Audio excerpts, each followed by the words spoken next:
Kia ora, New Zealand, and hello, world. You are listening to the Yeah Nah podcast, the official podcast of the New Zealand Skeptics. I'm Bronwyn Rideout, and with me are my usual co-hosts, Mark Honeychurch. Hey. And Katrina Borthwick. Hello. So we got a few things for you this episode. We're going to be giving you an update on the 2x2s, the secretive Christian cult, which we talked about on the podcast a couple of years ago. And now this group is under the investigation by the FBI, with the New Zealand police now involved. So there are some interesting developments to talk about there.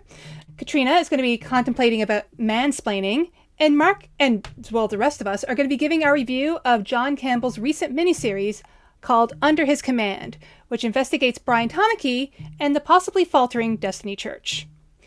But first, some positive news in skeptical land. Susie Wiles has been awarded part of her cost at the value of $205,000 for her employment dispute with the University of Auckland. Judge Holden ruled that the university had failed to provide Wiles with adequate protection and support. Susie was a prominent science communicator during the COVID-19 pandemic response, and a documentary of Wiles' life during this time, called Misinformation, was released a couple years ago.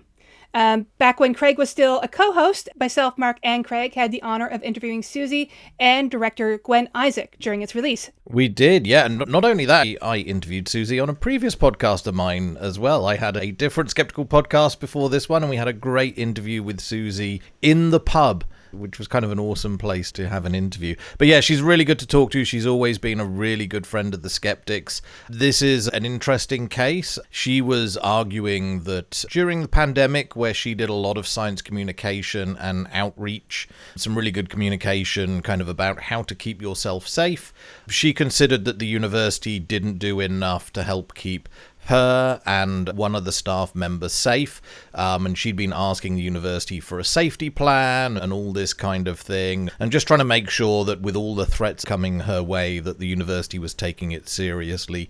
And so she took them to court because she considered they hadn't done enough. And yeah, I mean, we did this as well, Bronwyn, when we talked to a lawyer or a legal professional about defamation. We learned about how even in a successful case you can come out, I guess, technically, financially not winning, and this is the case with Susie. She, she has won $205,000 worth of cost, but that is only a part of the $350,000 that this case has cost her. So she's got some of her money back that it cost her. This is not like she's going to be going on holiday with $200,000 in her pocket, sadly. And one of the things that came out in that documentary is how much of Susie's work was pro bono. You know, she had all these awards and no prize money. So, yeah, she did for free for the public. And she's always done that. She's always been happy to go on television and kind of explain science. Before the pandemic, where it was much more benign topics, she made sure she was there, and she was just happy to be helping people to understand the science. And I guess because she's been a long-time skeptic, that whole thing about having a love of science and wanting people to understand science, she really has that. And it just so happens that in the middle of a pandemic, people who are good at communicating science are the kind of people you really need. Absolutely, Mark. Now, a few weeks ago, John Campbell released his miniseries, as I said, on Brian Tamaki and Destiny Church, called Under His Command. What were your thoughts about the documentary, Mark? Yeah, so I wrote an article just giving a summary, but honestly, I think we all watched this, and this is something we probably all have some opinions on. I wasn't blown away by it. I think John Campbell did okay. It's good to be focusing on the church because they are really horrific. They take people who probably don't have a lot of money a lot of times, and they extract much of the money that they do have from them, convincing them that they are helping the church. And as we know from Brian's lifestyle, a lot of this just goes on making sure that he can strut around like a celebrity with expensive cars and a very nice house and so on and so forth. And, you know, this is not giving money to help the poor when you give it to Destiny Church. This is not money that's going to the less fortunate in the world. It's going into Brian's pocket a lot of the time. I would have liked to have seen more. Like, the episodes picked a few different topics to focus on. Abuse and the Man Up program, and how, you know, they had at least one church member who was willing to speak anonymously but on the record about the fear that she had and the domestic abuse. And that's obviously individual members of the church, but that's not really criticizing the church as an organization. And then they did things like focusing on some of the charities that the church has opened. So quite often a regional church, a church in a town in New Zealand will create a registered charity organization, and they'll run under that, and that gives them tax-free status. Quite often with these charities that have been opened by the church in the past, they've just failed to fill in their paperwork. And when you do that, you get deregistered as a charity. And so Destiny has left behind it a trail of failed charity organizations that have been registered, not done their paperwork, been deregistered. And the show kind of made that feel like it was malicious, like it was some kind of tax evasion, like it was a clever shell scheme with different organizations. And I don't think that's what was going on, at least in this case. I think it's much more likely that it was just incompetence. This is people who were more interested in godly things and focusing on running a church and bringing money in, and were just not very adept at filling in paperwork and running an organization and doing all the stuff that you need to do to keep them going. And so I think they just folded after a while when nobody bothered doing the paperwork for them. And I don't think that's an interesting thing. So that one was a little bit weird, but they did bring up a lot of historical stuff. Like, you know, the church has a sordid history over the last 20 years or more of stirring the pot and being conservative in the worst way that you can be conservative. But what did you guys think? I thought it was interesting when they started to revisit Brian's original plan to have this whole Destiny community, like everything in a building. It would have some housing, it would have the school, it would have the church, it would have everything that you would need to sort of be like a one-stop shop. And, you know, to hear that the building that they are in is one that they don't own, and also that they never actually built up on those intentions to have the one-stop shop Destiny Church community. I found that was really interesting. I guess maybe I'm less surprised because multi-level marketing is sort of one of my niche interests, but there is a connection amongst the Tamaki family, as well as several members of Destiny, with the multi-level marketing scheme or multi-level marketing company, Arbonne.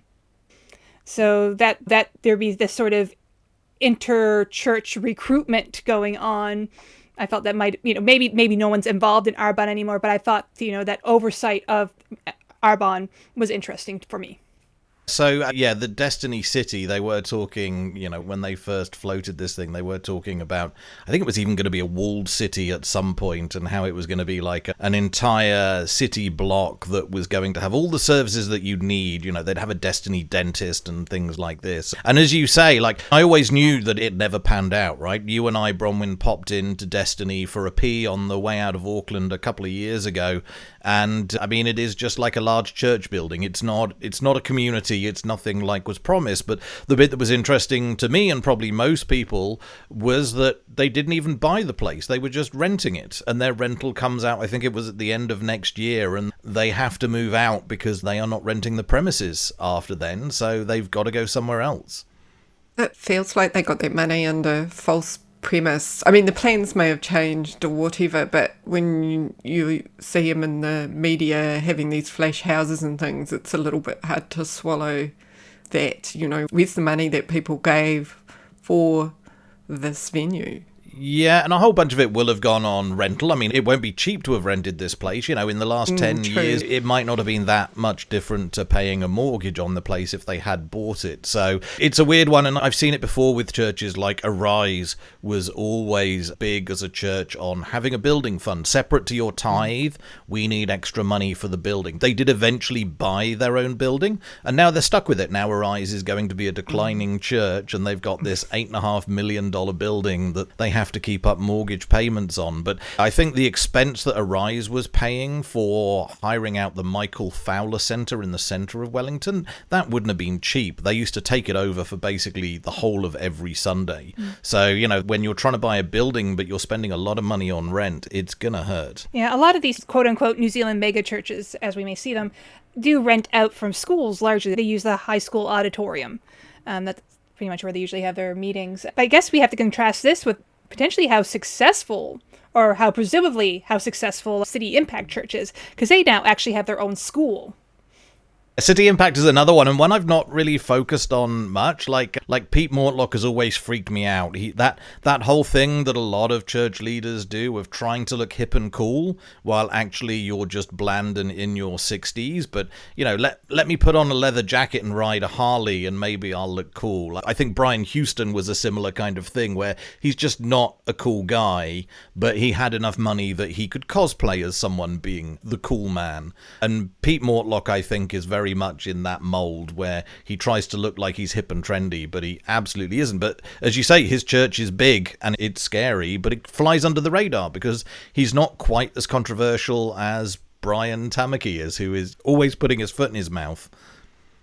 Their church is smaller than I expected. I think they said 5,000 people, which is not much really compared to other faiths. It just seems tiny. And maybe it's declining. I definitely got the impression it had moved focus from, building this community and all of that to more of a kind of a military, defining everyone else as the other kind of focus and breeding their own, chosen people versus everybody else who's, evil and must be fought off. And it did feel like when I was watching it that there was a shift in the focus from, in terms of how they were regarding people that were not in the church, and some of the activism, I think it just sort of has a taste of nastiness to it, I guess, in terms of you're my army, you are my people that I am breeding to fight the world. It just feels like that's coming through a lot more strongly than some of the earlier material. Yeah, and when you pointed that out, I think last week or the week before, Katrina, when we were chatting about this online, it totally flew over my head until you mentioned it, the fact that Brian Tamaki had used the phrase breeding program. He was talking about these firstborns, about how it's a new generation, and obviously very bombastic, but also I think it's probably a lack of understanding of science, the fact that he was talking about making a new species of humans, that these firstborns who were going to have these spiritual gifts, that because they were going to be more godly, that this would be a new species. And it's like, no, that's not how speciation works.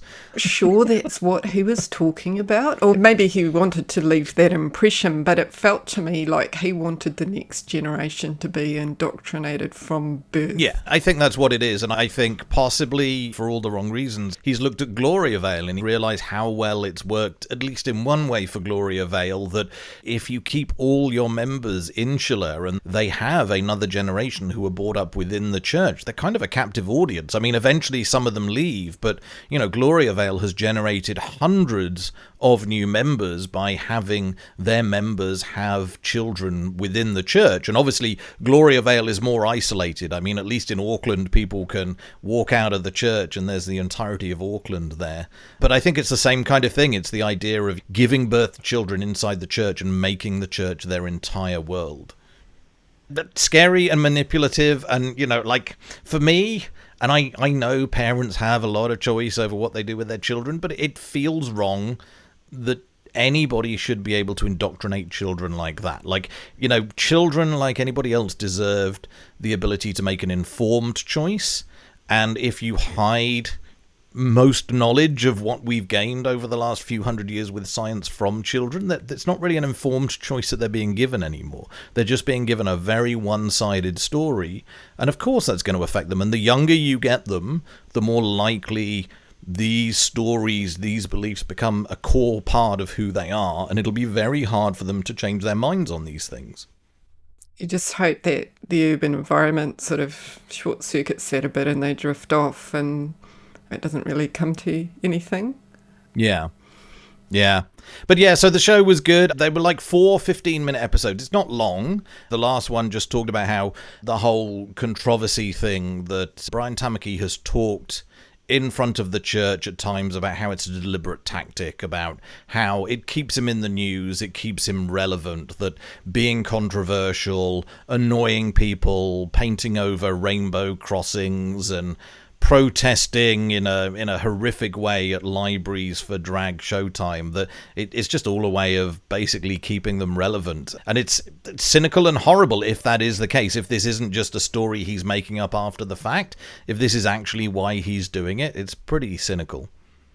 And and so then after these 4 episodes, the very last bit was a 10-minute episode, which had a very different flavour, because it was, and I didn't like this. I don't think I liked the last episode at all, because it made for good television, but I don't think it was intellectually honest, where basically John Campbell got into a car.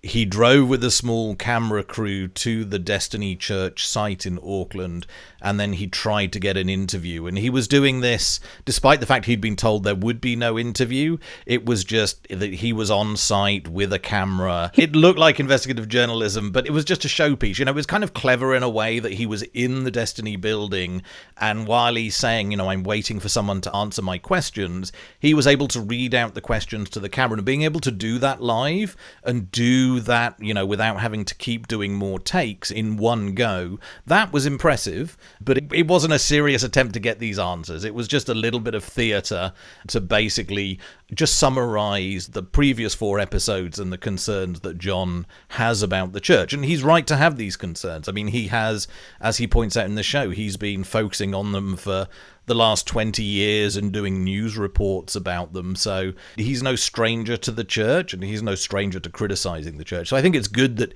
he did it. He was in a good place to do it. I wish there had been more depth, I think. But I think at the same time, the 10 to 15 minute time slots, I guess that sort of fits into how social media works these days, because we are seeing things like Facebook Reels or Instagram Reels. So, maybe a lot of the younger viewers who might be interested in something like the Destiny Youth, who are sort of now Brian's target audience, might be more attracted to those sort of shorter clips, because that's kind of the time length of a YouTube video. Yeah, and I don't even know if this was ever broadcast live on TV. I mean, I watched it on demand. You two will have watched it on demand. Yep. I don't know if it ever saw a broadcast slot. Maybe one of our listeners can tell us. But it'd be weird. Like a 15-minute broadcast slot is not very long. Maybe they could condense like all 5 of them into an hour and 10 documentary or something. But yeah, it's not on YouTube. You have to sign into TVNZ. Presumably, this is a way of them making sure that they've got customers that are signing in and seeing the ads. It's a pity. I see this in a way as a public service, like warning people about Destiny is something that needs to be done, and it's a pity that it's being locked behind a username and password. Not the hardest thing to get around. You just make yourself an account. I would love to see it spread wider and have more commentary by having it up somewhere publicly where you don't need to have to log in to see it. I guess one of the things I think about when you were talking about John Campbell trying to, knowing that he wasn't going to get an interview with Brian Tamaki, but nonetheless going through the performance, I guess I kind of feel that someone like Louis Theroux would have done it better. Because I would love to see Brian Tamaki talk to Louis Theroux. I mean, Louis Theroux has that way of convincing people to let him into their lives. And so, yes, if it was Louis Theroux, he wouldn't have filmed it unless Brian had agreed to let Louis live in his house for a month. And that would have been a very different documentary series to this one. Now I want to see that. Now I'm really disappointed that doesn't exist. I really want to see a Louis Theroux special where it's Louis living with the Tamakis. He didn't do anything covert. He could have gone around the back door and hung around with his smokers, or there were many legal options for him to do something more interesting, and he really didn't. So, Mark, if we have any skeptics who haven't watched Under His Command just yet, can you remind them where they can find it? Yeah, just go to tvnz.co.nz and search for Under His Command. The URL is just tvnz.co.nz/shows/under-his-command. As I said, it's free to watch, but you have to be in New Zealand or have a VPN that gives you a New Zealand IP address, and you just have to sign up for an account, and you should be able to watch it then. All right, Mark, thank you very much. Now on to Katrina. You've written a really interesting article about mansplaining. Do you care to tell our podcast listeners a little bit more about what you were thinking? Yeah, I thought I'd get Mark to explain it, actually. I'm going to keep quiet for this entire article, lest I accidentally mansplain and come across horrifically. So I'm going to put some gaffer tape over my mouth right now. I guess if you're in a podcast trying to explain things to people and you're going to get in trouble for explaining things to people, you're really on the road to nowhere, aren't you, Mark? Yeah. Are you saying every episode I'm mansplaining to people? Oh yeah, my God. Totally. I guess this is a topic I was a bit reluctant to come forward because I run the risk of pissing off, half of New Zealand and then the other half as well. So you can't sort of win. So I'm sort of interested in this word mansplaining because it's one of these things that sort of sits in the back of my mind, and I've gone, I think that might be a rude thing to call someone, but then sometimes I've used it because it kind of communicates a certain experience without using too many words. And there's certainly been instances in my life when things have happened where I've had things explained to me that I already knew inside and out. So I had a bit of a dig into it, and I was thinking, well, is mansplaining just condescending behaviour with a gender-specific label tagged on, or is there a little bit more to it? Is there any science behind mansplaining at all? I got 2.96 million results and a lot of opinions linked to opinions, and, trying to find research on it was a bit of a nightmare. There was an article, actually it looked like a research paper, but the title wasn't very promising in terms of providing a balanced outlook, and it was called Mansplaining, Manterrupting and Procreating. And so I thought, well, that doesn't sound very good, but I need to click on it now that it's got this ridiculous title, and I go in and it's all citrus fruit over all the pages and a bit confusing. And I have a look at it and I realise it's the author's own publication, so it's not really in any kind of scientific journal or anything. They've just self-published it. The author does have a doctorate in sociology, so it's possible they are sort of qualified, but based on the apparent bias, I decided to put that one aside. I was about to jump in with you and criticise this whole self-publication thing. It's so easy to get something published when you publish yourself. Then I realised halfway through thinking about this, it's exactly what we do at The Skeptics. We make our own newsletter and we publish our own material. It's easy to get something published when we're the ones publishing it. Thanks for explaining that, Mark. But we don't present it as research, so there's a difference. Good point, yeah. Yeah, we don't make it look like research papers, and we don't say they're research papers. And quite often we cross-reference what the research is. So we will say, here's the research on this, click on this link. I know we make a real effort not to plagiarise the work of others also, so that's different. I think that's closer to journalism than research. Anyway, that's just my opinion, Mark. I had a look at the recent research papers because I felt this might be an area where behaviours may have changed in the last few years, so I haven't looked back further and things may be very different there. And so I was sort of looking at 22 to 2024 research and found some interesting things, but in some cases it's a little bit all over the place, so I found some contradictory results, and some of these research studies didn't have gigantic samples. So there's a 2024 study, Fulkema and Polkman, and that found that men didn't think they knew more than women, nor were they more likely to explain things, but women were more likely to be insulted by an explanation, regardless of who gave the explanation. So it wasn't about men explaining to women. Women do that too. But for some reason, women were more likely to be insulted when they were given an explanation. Don't know why. That was just the research outcome they had.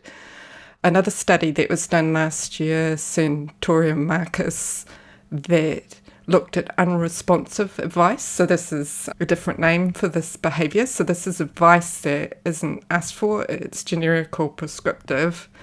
And they found that advice from men negatively affected women. It made them feel less respected, powerful, trusting, and they said it made them have a smaller size of self, which is an interesting way of explaining, maybe it made them feel small. the gender of the advice giver didn't matter. They did find that women anticipated that things would go worse if the advice giver was a man.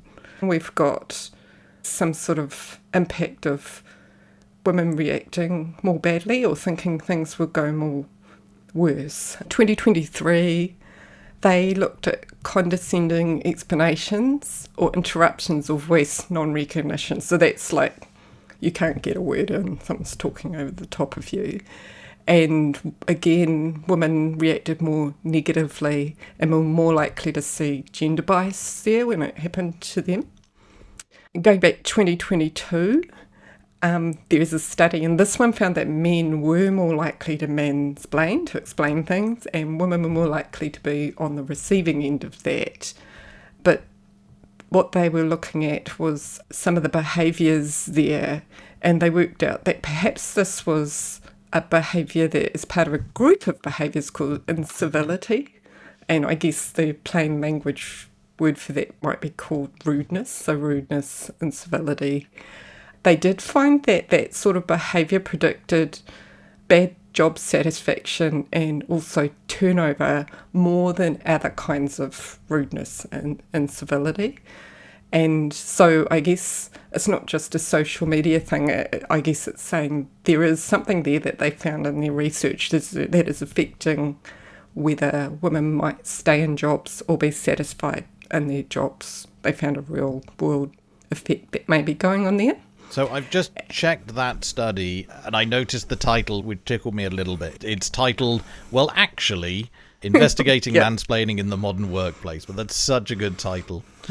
Yes, there's some good titles in some of these, and people were clearly engaged with their research. I guess there are some studies out there, and this field is way bigger than this in terms of getting women into STEM, so that's science, tech, engineering and maths, and keeping them there. And there was some comments in some of the research I found about there being a chilly, hostile environment, making them not feel like they belonged in some of these environments.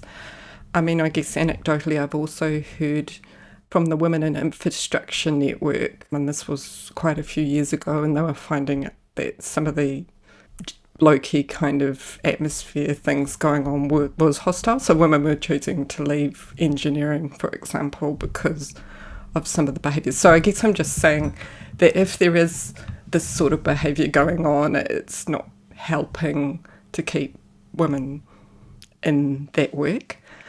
There's another 2022 study which this was more one where they use a different kind of research technique. So rather than sort of the more statistical ones, they actually go out and have conversations with people and actually really like this research technique.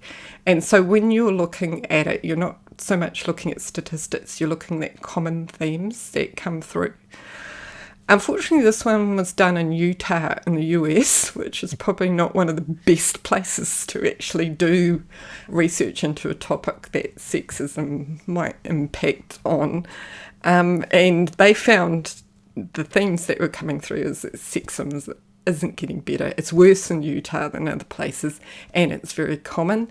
They also found that religious and cultural factors in Utah influence sexism, and a lot of what they were experiencing was more subtle than direct. So I guess that's interesting in that it's bringing in religion into it as well. It's a really weird choice of place. Do you know if it was deliberately chosen because of the Mormon population there and they were interested in whether it was different, or was it just that the researchers happened to be there and, you know, this was the population that they had to work on? Because if it wasn't a deliberate thing, it does seem like you'd probably be better off just driving 1 or 2 states away to get more of a fair representation of the US, maybe.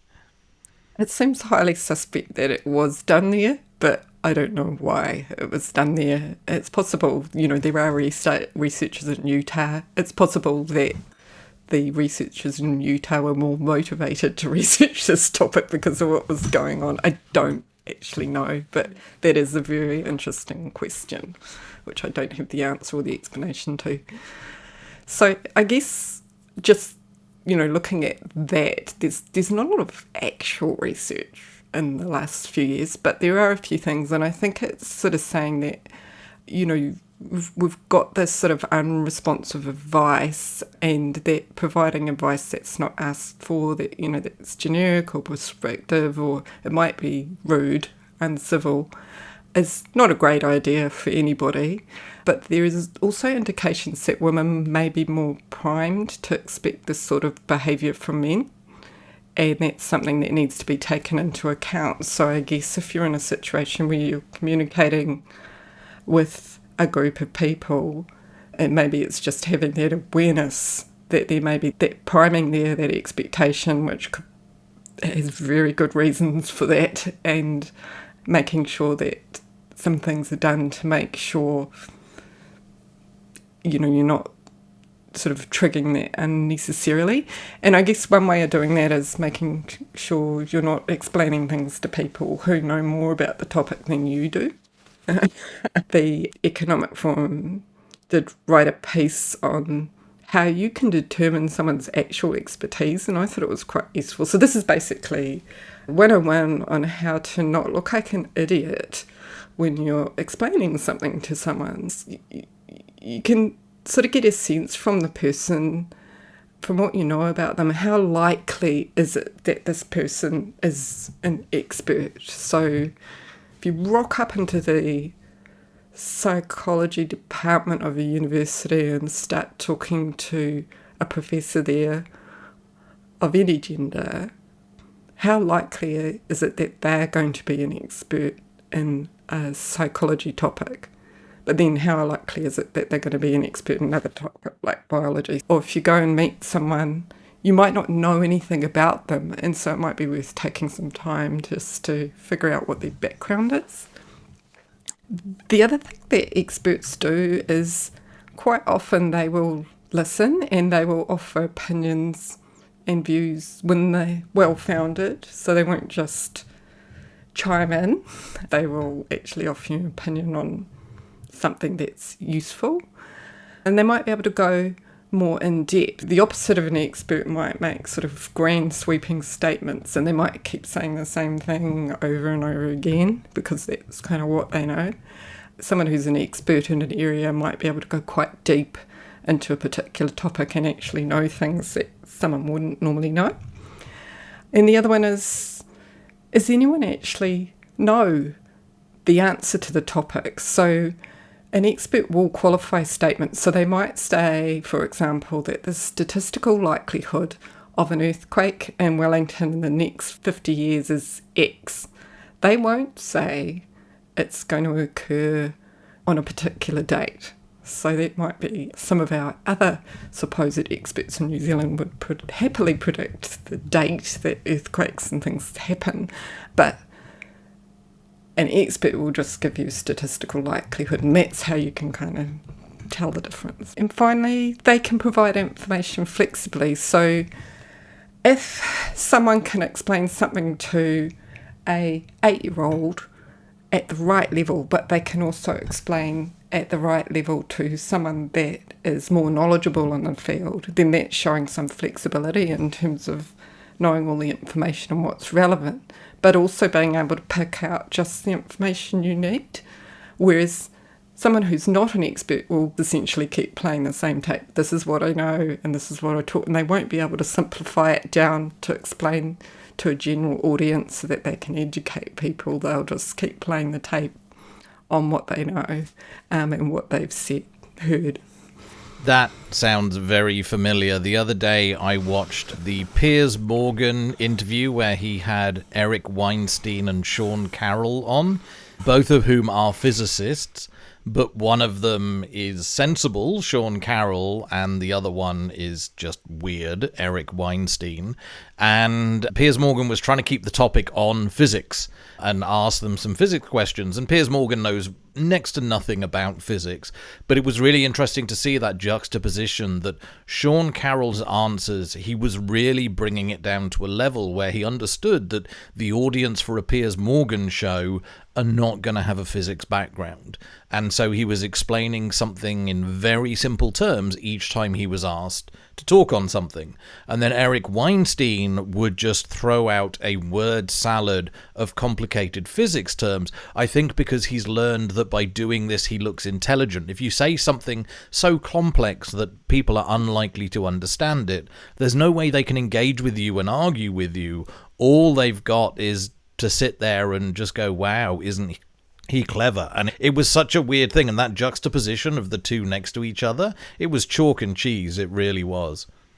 Yeah, and when you're dealing with educating people that aren't experts, sounding smart and being smart are actually two different things. So if someone sounds uber smart, the chances are they really aren't. They're not into that topic when they're educating at that level. I mean, we were kind of talking a little bit about this. Well, Mark, you were a few episodes ago when we were talking about some of the smart people who claim that they are the smartest people in the world, right? Yeah, that's a really good analogy, yeah, because those people do tend to use a lot of very big words and use them in the wrong places, but use them confusingly enough that it's hard to engage with them because it's just a big word salad. That's right, and you lose track of, like, you're trying to pass one sentence and then the next sentence hits you, and most people's brain just gives up and they go, well, now I can't evaluate that because I really didn't, I'm 10 sentences ago I've lost track or I've gone to sleep or whatever. And so I think, that when people do just dump thoughts on thoughts on thoughts on thoughts like that with complicated explanations, it's a real tactic. I think. Yeah, I'm halfway through watching the Jordan Peterson versus 20 moment. That's another one of those, isn't it? But I mean, he's a mixture of using big words and throwing out stuff that's really hard to understand, probably because it's not true, but also bringing it really down to that level of, oh, you're talking about this, define the word such and such, and define the word. And like, he's always big on, if we define it this way, and if, well, maybe I'm defining the word differently to how you are. It's such a game of words. It seems like an avoiding tactic for not actually having to engage in the argument. If you want to get into his weird journeys a bit more, the No Rogan Show episode on the No Rogan, NKNOW show, that has Jordan Peterson episode on it. Oh, that sounds horrific. It is, and they play clips and then they analyse them after, and they really, these people didn't used to listen to Joe Rogan. They're really trying to give it their best shot to find something good, Right. It seldom works. Yeah, I will definitely jump onto that. I'm still going through my listen to the back catalogue of Decoding the Gurus, but I think once I've listened to all the ones I'm interested in, the No Rogan podcast sounds like the logical next place for me. I think it'll ruin your listening pleasure if you jump into that now. Spoilers. Oh, fun. Alrighty, thank you for that, Katrina. And I guess going back to the topic of Christianity, so to speak, of the secretive Christian sect called the 2x2s. Now, I originally wrote about this group in August of 2023, and we also talked a little bit about them on the podcast. And essentially, they're kind of a Protestant international home church movement that started in Ireland in about 1897, and they're called the 2x2s because their ministers travel in same-sex pairs of unmarried men or unmarried women, and they'll live amongst the members of their church for weeks or months at the time.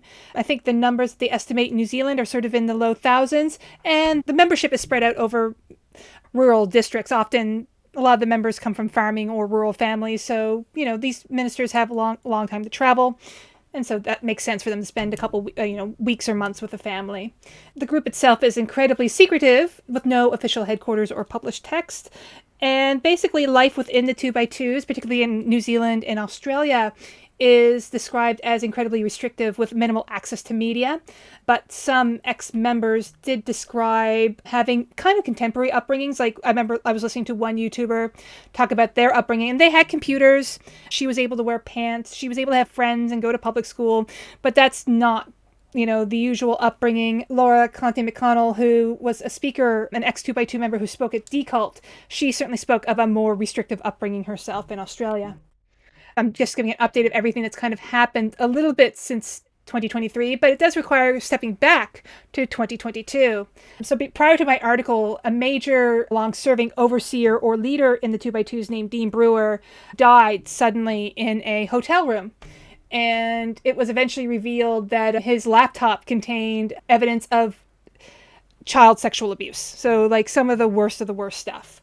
And ex-members put pressure on the local groups as well as on local detectives to actually investigate what was on that laptop, like to investigate further what was on the laptop and what was on the cell phone. But by the time it actually got into the hands of the local sheriffs, there was evidence that both the computer and the phone were tampered with.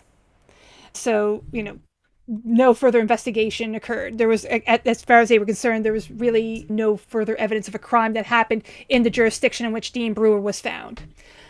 What we do know about Dean Brewer in terms of his connections to New Zealand is that he had attended 2x2 conferences or conventions in the 1970s and did come to New Zealand to speak in 2007 and 2016.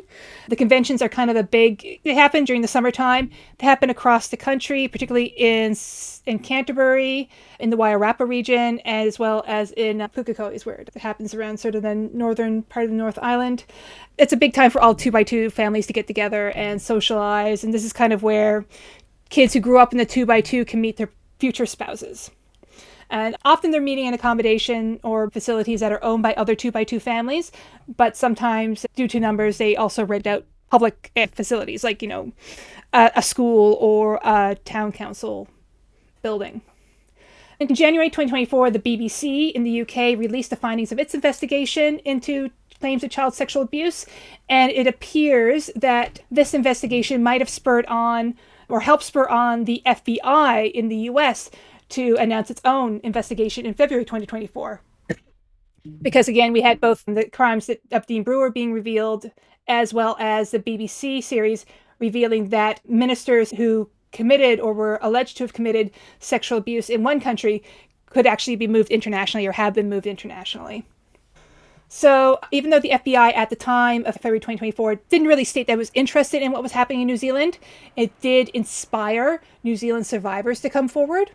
And so we're still slowly getting a bit more of an idea about what the restrictive life of the 2x2s within New Zealand. I think we're definitely seeing more restrictive lifestyle, abuse in families, limited access to public school, though not necessarily prevented from public school or prevented from going from university necessarily. As of mid-2024, they had about maybe 14 cases of alleged offenders. And that led to about 2 members being charged with historical sexual offenses. Around the end of 2024, early 2025, it was revealed that a National Party MP for Ilam, John Campbell, was associated with the 2x2s. Now, initially, he was sort of distancing himself, saying, oh, yeah, that's connection through my family. I have socially liberal views. I'm a scientist. But he was generally still sympathetic to the aims of the 2x2s. He felt that they're really just an organization that had broader aims of helping people live life the best way as possible, but eventually came out and he had to admit that he was a leader of the 2x2s. He was hosting meetings in his own home. And when pressed, our Prime Minister, Christopher Luxon, just basically said, yeah, look, I'm not interested in pursuing this further or pursuing this with him. And it seems that Hamish has also sort of kept his distance from any of the historical issues of 2x2 members in New Zealand. So at the moment, it seems that, the FBI is now currently interested in the 2x2s in New Zealand, and through the New Zealand police, they are seeking more cases and more survivors. So, as always, I hate to use the word because Craig will make fun of me, but every time we have these sort of stories with cults or with religious groups or religious sects, it's always going to be a watch this space because the story is just always continually developing. And it's really good to see that there is a focus on this group, given how much it seems like deliberately that they fly under the radar. I mean, even to the point that the 2x2s is a name given to them. They haven't chosen a name for themselves. No official organization, no name. It really seems to be an attempt to be like a slippery eel and evade any kind of accountability. So it's great that this is happening. And I mean, as the survivors in Australia would note, if you have these inquiries or you have the government trying to figure out how do we get at these groups, how do you disincentivize our cults and sects from being abusive either physically, sexually, or financially, it's really hard if your only tool for punishment or censure is to say, okay, well, we're taking away your charity status. Well, what does that mean if a group doesn't have charity status? That's not much of a threat at all. Yep. Well, it's so hard if it's home-based because, someone's committing a crime in their home, they can just say, oh, that was nothing to do with us. It just happened to be a person that lived in a house that did the thing, right? How do they connect that to the two but who's? That they can kind of try and evade things because there's not this institution where it's all kind of happening and identifiable named organisation and representatives. I think that makes it really slippery.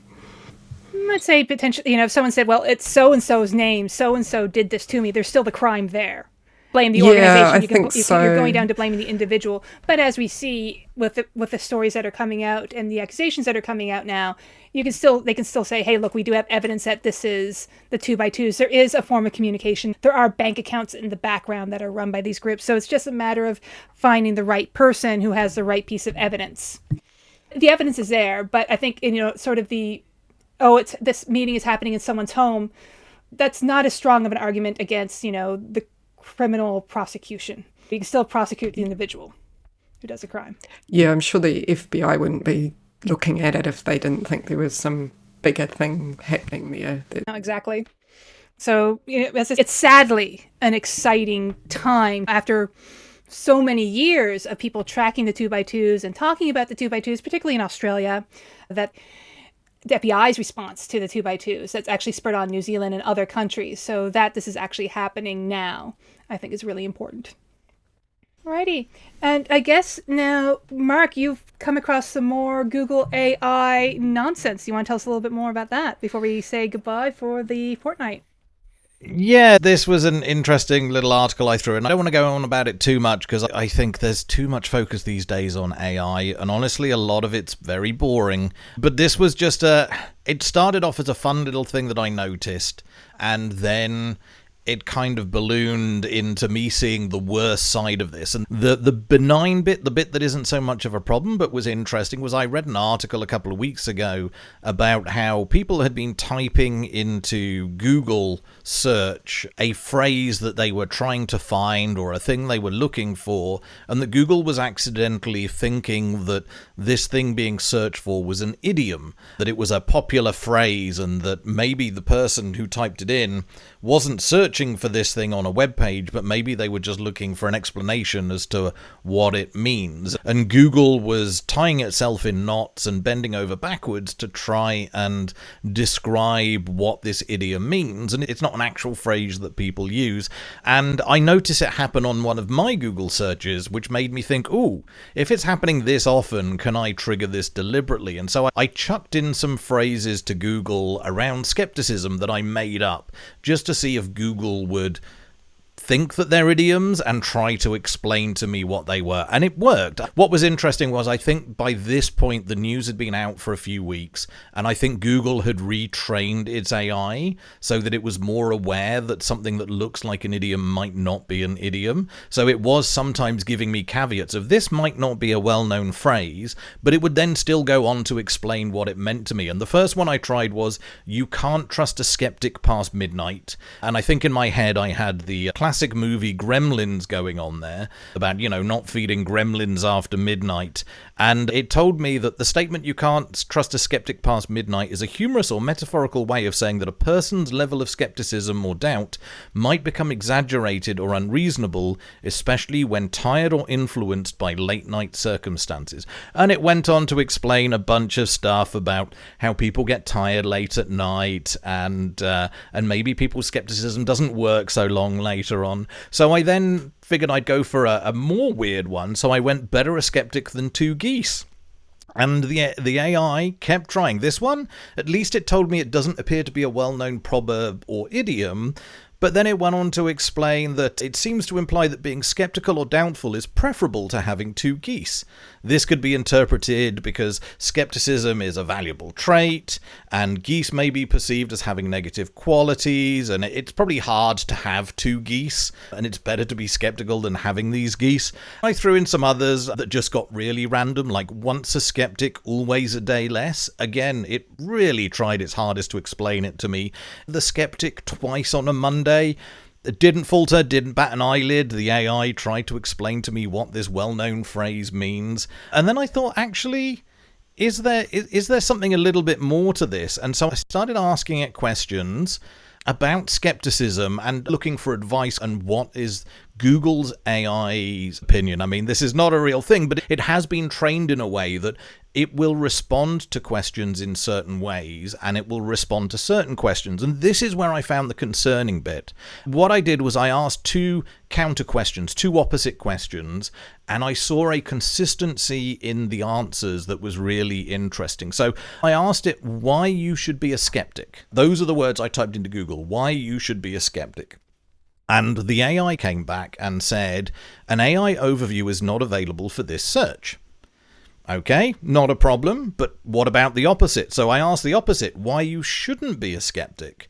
And oh my God, I got an essay about why it's not good to be too skeptical, and why maybe you shouldn't be skeptical and you should have more of an open mind, and that maybe if you're skeptical you'll have difficulty trusting others and you'll have a negative outlook. You might have difficulty finding happiness if you're a skeptic, and overthinking can be bad for you. And what about the mental strain of being a skeptic? That's exhausting.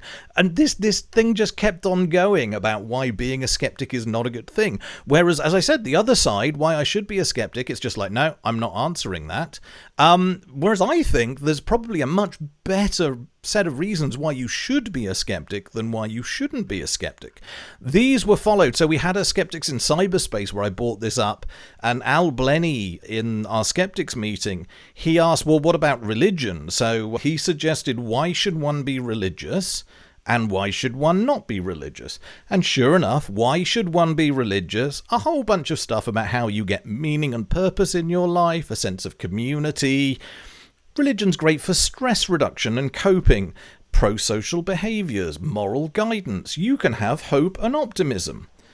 Ask the question, why should one not be religious? An AI overview is not available for this search. No reasons given, nothing at all about why maybe being religious is not such a good thing. What reasons are there why I should trust alternative medicine? Now, it did give me a couple of caveats. He said there's no universal reason to trust it. It's a spectrum of practices. But then it gave me a whole bunch of reasons why maybe I'd want to trust alternative medicine. There are complementary benefits. It's good to have a focus on a holistic approach. It's natural and gentler. It'll give me empowerment and control over my own health, and it might help me to address some of my specific concerns. Asking the opposite, the question was, what reasons are there why I shouldn't trust alternative medicine? And yet again, an AI overview is not available for this search. So these are pairs of questions where I think Google should be answering both sides. And unfortunately, I think it's trying not to upset people. I think there's a niceless filter that they've thrown onto this damn thing that is trying not to upset people that are religious, who are into alternative medicine, and who have crazy theories. But unfortunately, that's made it biased in a way that it's not a skeptic. This AI is basically, it's more keen on the non-factual stuff than it is on things that are actually real. And so it doesn't give you any positive suggestions at all, or try and help you when you're trying to be skeptical or atheist or follow science, but it'll give you a lot of reasons in the opposite direction. And that, it really worried me. It's like, this AI is being promoted more and more at the top of Google search results. Millions and millions of people are reading these results every day, and it's got a huge bias problem. You would think Google somehow makes more money off people who lack critical thinking skills, wouldn't you? Now there's a conspiracy theory, money-making scheme. I like it. I mean, the target audience, what's Google making their money off? Ads? Yeah, guess so. Who clicks on those bloody awful ads for all sorts of crazy things that appear? Famously, skeptics don't sell things, right? We're not big on false claim. We're not the people that are trying to get you to buy something off us. We buy microscopes, I think. And also NZ Skeptics memberships, right? We'll keep that plug for a few minutes. But I guess what I wonder is, what's the source that your AI is drawing from in which it's sort of more competently able to give you an answer in supportive religion, Yeah. less confident to give you one in support of skepticism or atheism. It's not so much the sources. So the source is like most AI. It's basically being fed all opinions on the internet. So it's getting both sides. Like the base level of an AI that's been trained, an LLM AI that's been trained, it kind of has everything in there. It could lean in any direction. And when it's trained in a way that it's neutral and it's willing to go with the person who's talking to it, it can lean in any direction you want it to. I think the problem is on top of that base training. So it's read a whole bunch of pro-science stuff. It's read a whole bunch of atheistic stuff. That's in there. There's just afterwards, there's a lot of fine-tuning and human feedback that goes on. And I think it's those layers are there to try and make sure that it doesn't become a Nazi, that it's not a major problem and it's not an embarrassment to Google. And I think those layers are basically the bit that's biasing it towards alternative medicine and religion and other things, because Google doesn't want to upset people. So any result that could be seen as being upsetting to a question, they're training the AI just not to answer, or they're picking up with filters. They've got something maybe even simpler than training the AI to do it.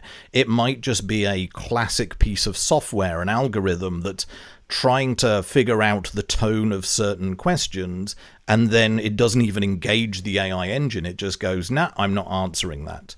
And so whatever layers there are on top, I think it's these upper layers that basically are the problem. The base training shouldn't be an issue, and if you run a local AI, there are LLMs that haven't had these guardrails, haven't had these filters put on, so you can run something that's neutral, but when you run that at home on your own machine, A, it's not going to be as powerful, but B, when you ask it how to make napalm, it will absolutely tell you how to make napalm. And this is the first kind of thing that they're trying to filter out when they do these higher levels, is to make sure that it's not dangerous. But then on top of that, I think they're also trying to add, let's not upset people, because I guess as Katrina says, there is money to be made here by Google, and upsetting your user base is not going to help you to make money. And they don't want to get sued, presumably.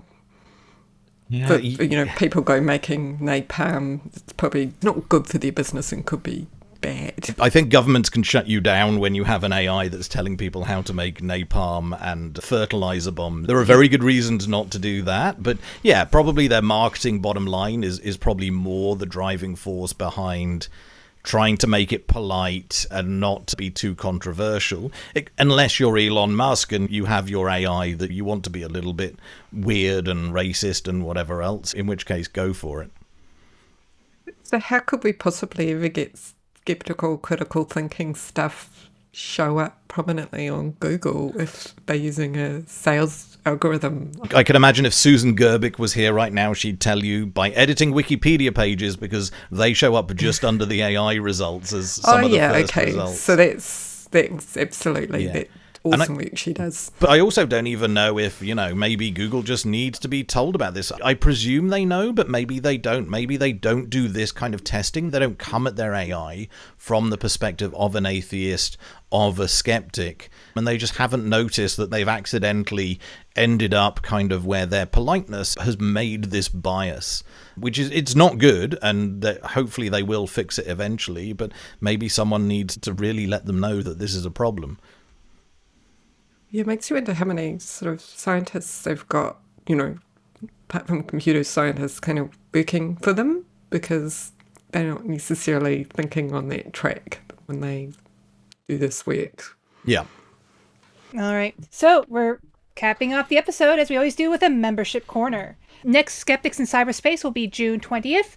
The link is in the show notes, as well as on our Facebook page and our various meetup groups.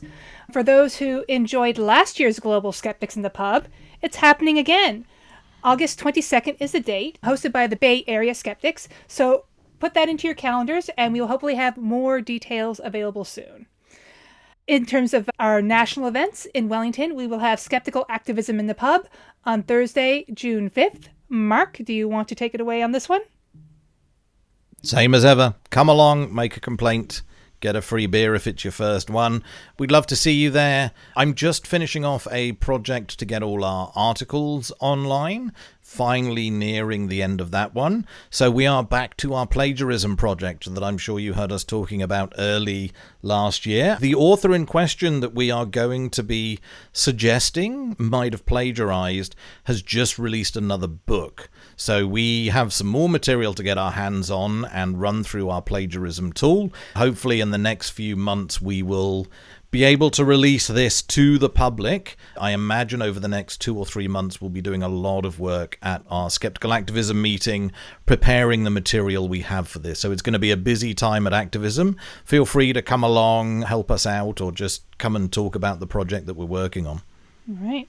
And then for our Skeptics in the Pub meetings in Wellington, the next Skeptics in the Pub will be on June 13th at the Intercontinental Hotel at 6 p.m.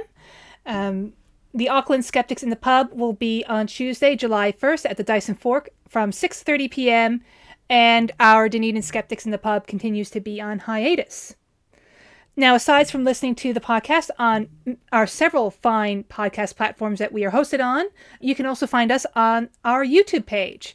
If you didn't know we have one, now you do. So visit www.youtube.com/@skepticsnz and add us to your playlist. If you're not interested in listening to the podcast again, well then stay and enjoy some awesome videos from conferences past, including talks by the amazing James Randi, Richard Saunders, and Steve Novella.